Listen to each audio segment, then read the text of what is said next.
On Arpita Sharma classes. आज के इस लेक्चर में हम बात करेंगे विजयनगर एम्पायर के बारे में and important things related to the society in Vijayanagar empire. But before starting this lecture, here is a small announcement for all of you that Unacademy has come up with UPSC Combat, the most gamified UPSC civil service exam battle with 60 questions, 56 questions in 60 minutes. The mega combat will be on 8th of August, where 1,000 lucky participants will stand a chance to win exciting gifts like iPad mini, Apple AirPod, JBL speaker and Amazon vouchers, scholarship from a pool of rupees 1 crore. The event will be on every Sunday 11 a.m. on Unacademy Android app only. The test will be a live test. The link has been given in the description box. You can check out there. From rank 1 to 3, यानी कि जो पहले 3 rankers होंगे उनको मिलेगा 1 year UPSC civil service exam का plus subscription. Rank 4 to 10 को मिलेगी 75% स्कॉलरशिप। रैंक 11 to 50 को मिलेगी 50% स्कॉलरशिप एंड रैंक 51 से लेकर 500 तक मिलेगी 25% scholarship. So enrol now, use the invite code combat now, COMBATNOW। आज के लेक्चर में बात करेंगे विजयनगर एम्पायर के बारे में। देखिए, विजयनगर एम्पायर दिल्ली सल्तनत के बाद जैसे ही दिल्ली सल्तनत की जो पावर है वो कम होगी, विजयनगर एम्पायर सदर्न इंडिया में और भी ज़्यादा पावर के साथ बढ़ेगा और ये अरेबियन सी से लेकर बे ऑफ बंगाल तक स्ट्रेच हुआ। आप देख सकते हैं अरेबियन सी वाला पार्ट को भी टच करता है in the map and even Bay of Bengal तक भी। नेवल सुप्रीम स्ट्रेंथ अगर किसी सदर्न इंडियन एम्पायर ने खड़ी करी तो वो था Vijayanagar empire. It was founded by Hariar and Bukka in the region and the reign was from 1336 AD to 1646.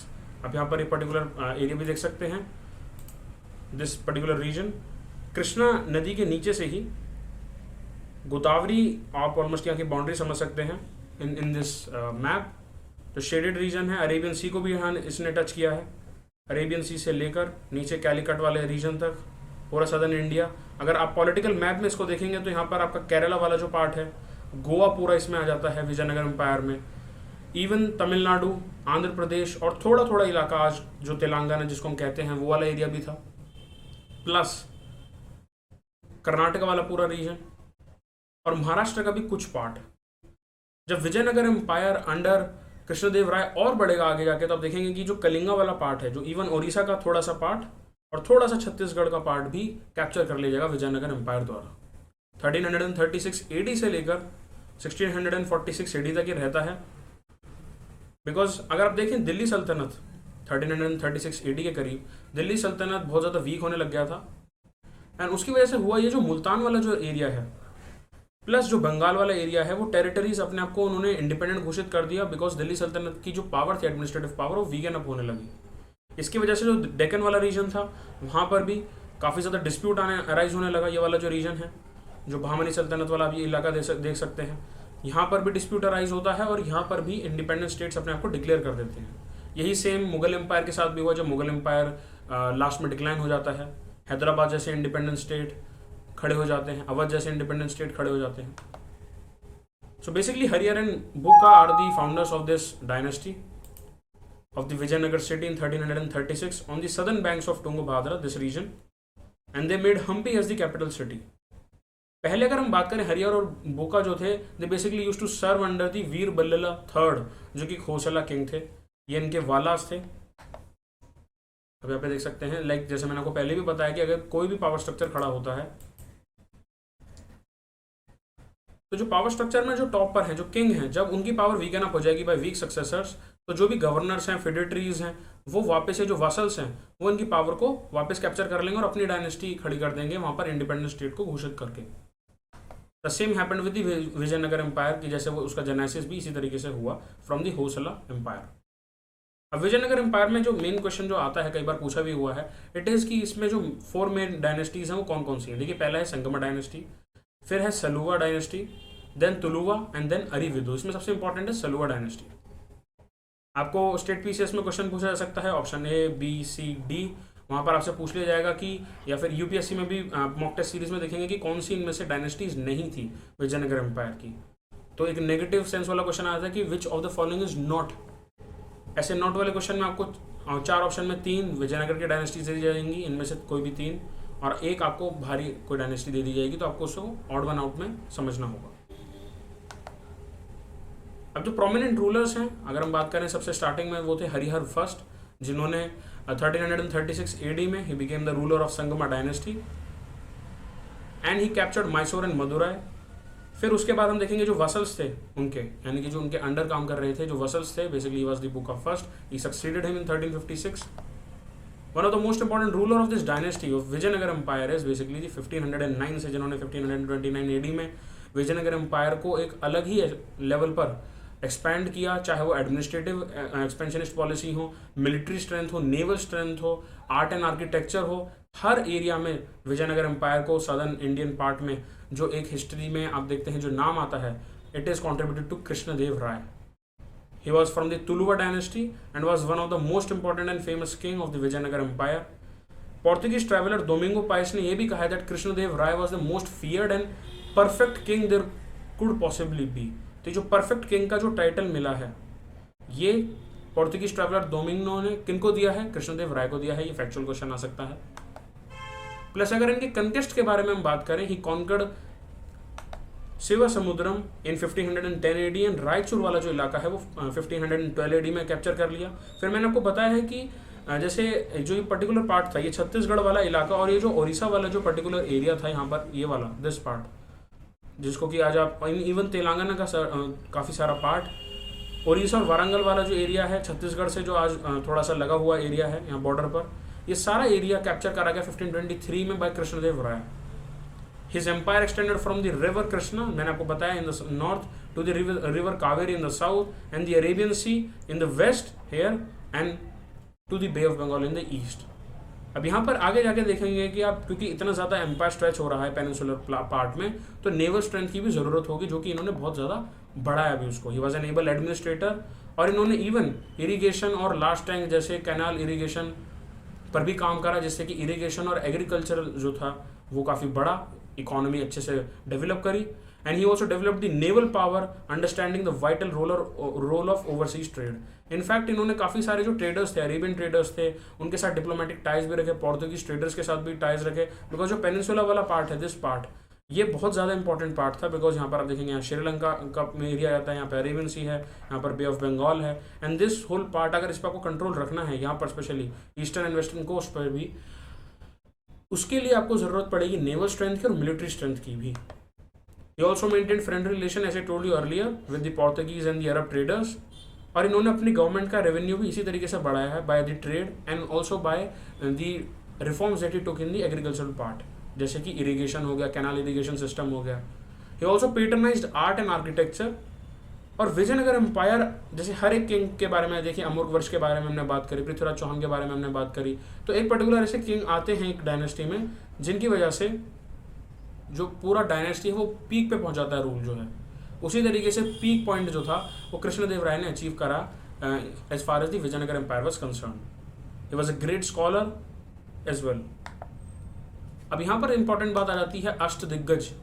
उनकी कंट्रीब्यूशन में सबसे इंपॉर्टेंट जो पार्ट आता है वो आता है अष्टदिग्गज का। ये बहुत इंपॉर्टेंट है, कई बार क्वेश्चन पूछा गया है, स्टेट पीसीएस में भी पूछा हुआ है, यूपीएससी में भी पूछा हुआ है, मॉक टेस्ट सीरीज में भी आप देख सकते हैं, इवन जो वनडे एग्जाम है लाइक एसएससी, वहाँ पर भी आपको देखने को मिलेगा अष्टदिग्गज। ये पॉप कल्चर में भी इवन आप देखेंगे कि काफ़ी सारे फिल्म्स और कॉमेडी फिल्म्स और सीरियल्स वगैरह भी बने हुए हैं। तेनाली रामा कार्टून्स भी बने हुए हैं, तेनाली रामा और कृष्णदेव राय की जो बातें हैं, जो डायलॉग्स हैं उनके ऊपर। तो अष्टदिग्गज वाज बेसिकली एक ऐसा ग्रुप था जिसमें कि 8 स्कॉलर इंटेलेक्चुअल्स थे जो कि कृष्णदेव राय के कोर्ट में थे। इनमें सबसे इंपॉर्टेंट जो हैं, जो सबसे ज़्यादा प्रेवलेंट और फेमस हैं, वो हैं तेनाली रामकृष्ण, जिनको कि उनके विजडम के लिए बहुत ज़्यादा जाना जाता है। Then Allasani Peddana, who was the author of the Manu Charitram and is also known as the Andhra Kavita Pitamaha. Andhra वाला जो एरिया है, जो आंध्र प्रदेश का जो पर्टिकुलर एरिया है, वहाँ पर इनके जो टेक्स्ट थे, जो डॉक्यूमेंटेशन की जो एबिलिटी थी, जो पोएम की एबिलिटी थी, उसके लिए इन्हें टाइटल भी मिला था आंध्र कविता पितामह के रूप में।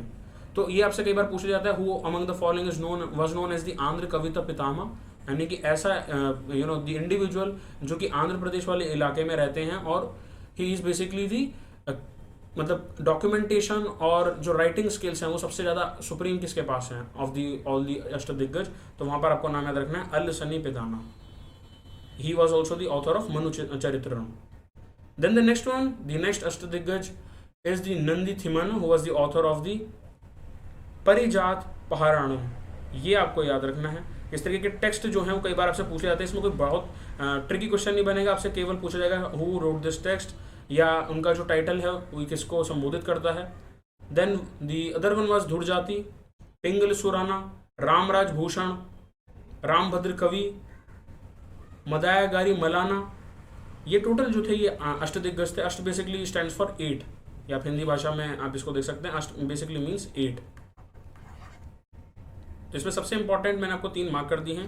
This Allasani Peddana for the his title of Andhra Kavita Pitamaha, Nandi Thimmana and Tenali Ramakrishna.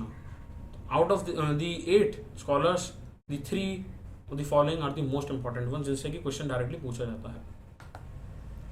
Then सबसे इंपॉर्टेंट विजयनगर एम्पायर की जो बैटल आती है that is the battle of Talikota. 1565 AD में ये बैटल होती है. देखिए कृष्णदेव राय ने बहुत पीक पे विजयनगर एम्पायर को पहुंचा दिया, जिसकी वजह से एडमिनिस्ट्रेशन और मिलिट्री जो है वो इतनी बड़ी लेवल पर काम करने लगी कि अगर वीक सक्सेसर आएंगे और कंस्पिरेसी किसी भी तरीके की होगी तो वो पूरा का पूरा सिस्टम जो है वो कोलैप्स हो जाएगा. उसी तरीके से देखने को मिला. कृष्णदेव राय के जाने के बाद जो सक्सेसर थे वो वीक ही आए. And the combined forces of Ahmednagar, Bijapur and Golconda and Bidar एक साथ वो हो गए और उन्होंने इतने बड़े एम्पायर के खिलाफ, विजयनगर एम्पायर के खिलाफ वॉर को डिक्लेयर कर दिया. उस समय जो विजयनगर एम्पायर था it was under Aliya Rama Raya, was one of the successor of Krishnadeva Raya. He was defeated brutally. और वहां पर विजयनगर में जितने भी लोग थे उनको बहुत ऐसा माना जाता है कि बहुत massacre kind of situation create हो गई थी where people were killed mercilessly. And Vijayanagara का जो इतना बड़ा एम्पायर और उसकी जो ग्लोरी थी it was ruined and it was in a position of collapsing. अगर हम बात करें ग्लोरीज ऑफ विजयनगर एम्पायर की कि विजयनगर एम्पायर के कॉन्ट्रीब्यूशन या ग्लोरीज क्या क्या हैं, तो उसमें सबसे बड़ी बात आती है एडमिनिस्ट्रेटिव फंक्शन की. देखिए एडमिनिस्ट्रेटिव फंक्शनिंग बहुत ही वेल और एडवांस थी. किंग के पास सारी पावर थी. He was head of all powers in the state. ऐसा कोई पावर डिवीजन था नहीं जैसे आज हम इंडियन पॉलिटी में देखते हैं. ऑल्सो काउंसिल ऑफ मिनिस्टर जैसा जो पार्ट है जो आज मॉडर्न डेमोक्रेसीज में इवन पोस्ट मॉडर्निज्म में हम देखते हैं, काउंसिल ऑफ मिनिस्टर है, जिसे किचन कैबिनेट भी कहा जाता है. इस तरीके की जो वर्किंग मैकेनिज्म थी आपको कृष्णदेव राय के समय पे विजयनगर एम्पायर में उस समय भी ये काम कर रही थी. तो आप समझ सकते हैं how advance and well organised the administrative system was. The empire was also divided into 6 provinces. और ये जो प्रोविंसेस थे फर्दर डिवाइड हो जाते हैं.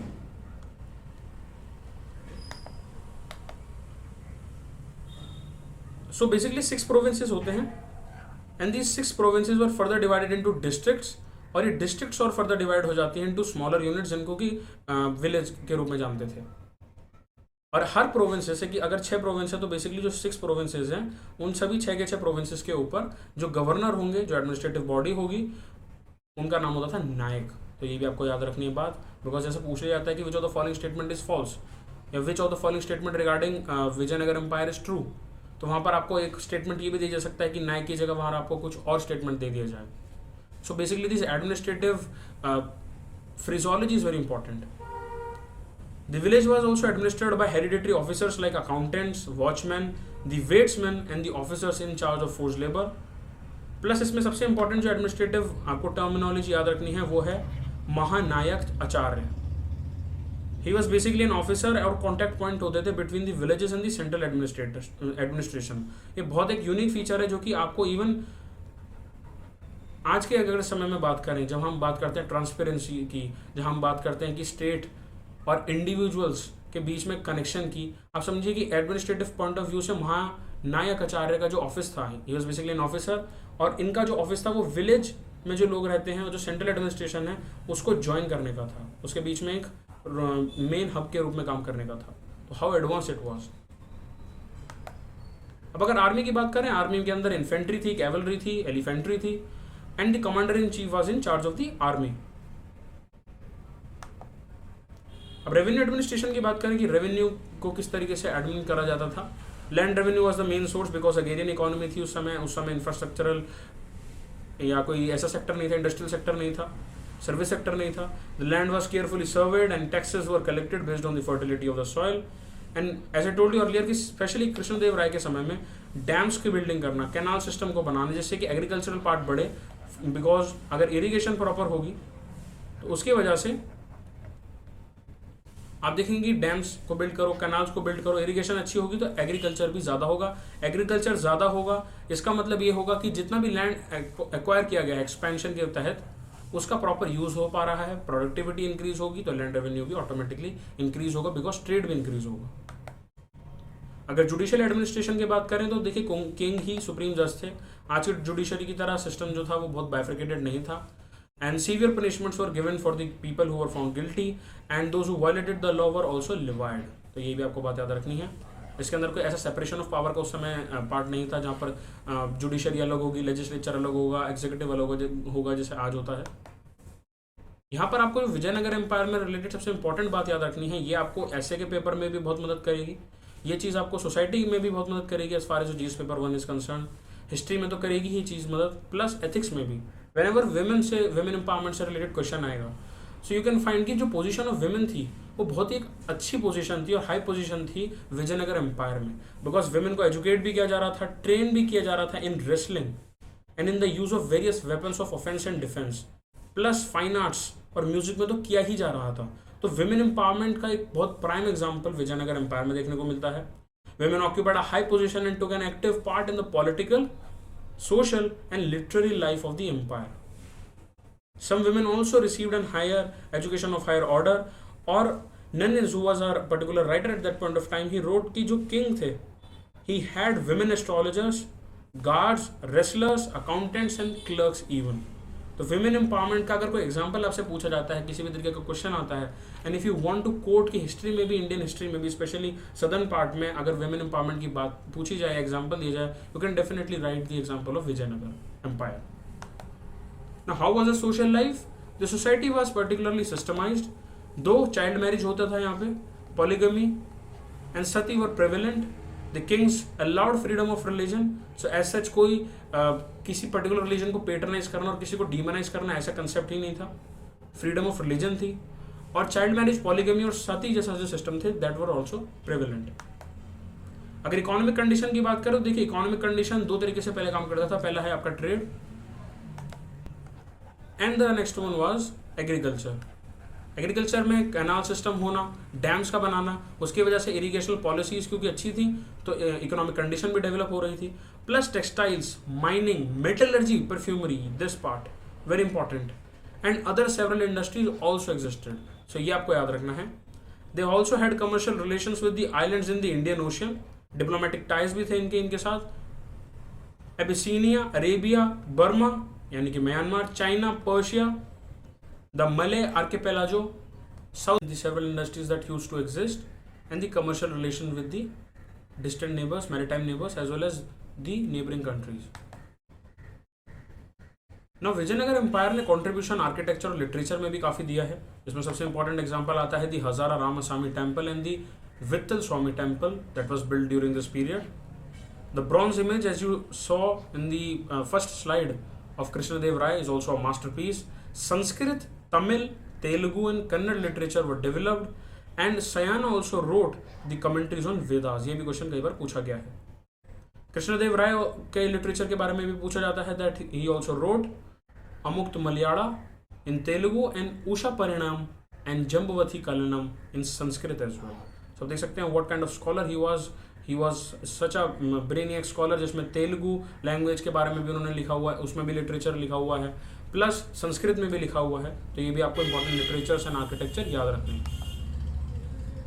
ना ऐसे टोल्ड यू कि डिक्लाइन जो था वो एम्पायर का उसमें इसलिए भी हुआ कि विजयनगर एम्पायर में कृष्णदेव राय के बाद जो सक्सेसर आए वो बहुत वीक थे। सारे रूलर्स, बीजापुर और गोलकोंडा के जितने भी रूलर्स थे उन्होंने हमला कर दिया विजयनगर के ऊपर, जिसकी वजह से जो बाकी के बचे हुए प्रोविंशियल गवर्नर्स हमले के बाद वो इवन विजयनगर एम्पायर कभी भी वापस से खड़ा नहीं हो पाया, बिकॉज गवर्नर्स भी इंडिपेंडेंट हो गए। और बीजापुर और गोलकोंडा के जो रूलर्स थे उन्होंने सर्टेन एरिया, स्पेशली जो नॉर्दर्न कृष्णा रिवर के पास के जो एरिया थे, दिस पार्ट, यहाँ पे जो पार्ट था, जो कृष्णा रिवर वाला पार्ट था, ये वाला पार्ट सारा हथिया लिया था, सीज कर लिया था। So the rulers of the Arividu dynasty were weak and incompetent, and many provincial governors became independent, as I told you earlier. So this was the decline of the empire. आपको इसमें important तरीके से जो बातें याद रखनी है वो है एडमिनिस्ट्रेशन की जो टर्मिनोलॉजीज हैं, टर्म्स आपको याद रखनी है, प्लस मैपिंग वाला पार्ट आपको पता होना चाहिए कि विजयनगर एम्पायर कहाँ से लेकर कहाँ तक था, प्लस कॉन्ट्रीब्यूशंस जो हैं और स्पेशली जो लिटरेचर पार्ट है वो आपको पता होना चाहिए as far as the Vijayanagara empire is concern. इसी से डायरेक्टली क्वेश्चन पूछे जाते हैं. तो ये these are the major important areas that you need to remember as far as your prelims exam is concern, as far as the UPSC and the state PCS exams are concern. So this was all for today. Like the video and subscribe the channel. Unacademy, let's crack it.